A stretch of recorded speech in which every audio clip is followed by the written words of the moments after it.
Hyperpigmentation nga po ba yung tawag sa kondisyon na kung saan nangingitim yung tuhod, siko, underarms, singit? Okay, actually kasi maraming hyperpigmentation problem. Pero itong tinatanong mo, this is more of aesthetic and genetic, no?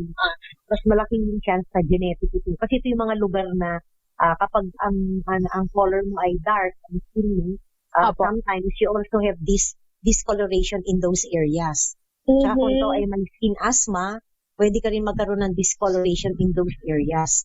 Yeah. Opo. So, ito ay very prone sa ating mga Pilipino kasi kayo manggi lang yung kulay natin, Doc. Tama po ba? Yes, oo. At saka kadalasan, yan nga, namamana yung pangingitim ng mga lugar na yan. Kung minsan naman, because of pregnancy, no?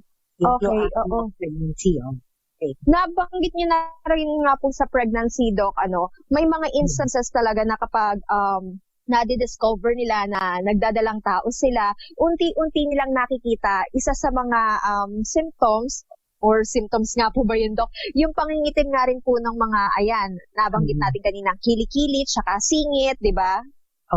Pero kasi kung hormonal lang naman, dahil nga because of pregnancy, it will disappear after giving birth.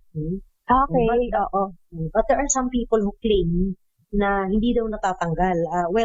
Yun naman, baka iba yun, baka may naipahid sila doon, thinking na kailangan gamitan nila ng mga bleaching cream kahit na pregnant sila. Maaaring magkakaroon talaga ng ganun side effect, no? Tsaka, pag buntis ka kasi, dapat hindi ka nagpapahid ng mga kung ano-ano, kahit na umitin pa yung mga lugar na yan. So, tanggapin mo na lang muna, Doc. Yes. Tanggapin mo muna hanggang mga naka. Oo. Tsaka ka na maglagay ng mga kung ano-anong cream or remedy. After breastfeeding. After breastfeeding. Oo. Yes. So, medyo matagal pa yan, Doc.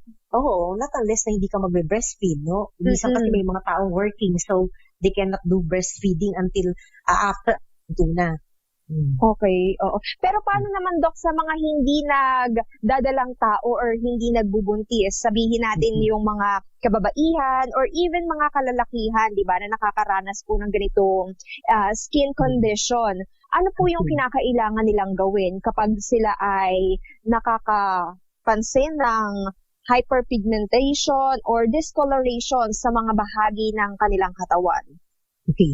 Kung dati nung hindi maitim yung kilikili nila, tapos kung kailan sila tumanda, umitim na, then they could apply several things, no? They could apply bleaching creams or whitening creams. At the same time, pwede rin sila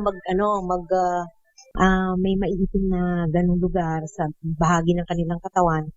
Pwede naman sila mag-apply ng mga bleaching creams, whitening creams, or peeling solutions. Yan. Yun ang kadalasan. Kumisa naman kasi akala nila dahil maraming buhok, maitim ang kilikili nila, pero sometimes those are just hairs na shinave nila na nagko-contribute sa pag-itim ng kilikili, no? Ano po ba dapat, Doc, na gawin para hindi po mangitim yung kilikili or armpits natin? Shave or waxing ay makakatulong po ba para maiwasan po yung laser hair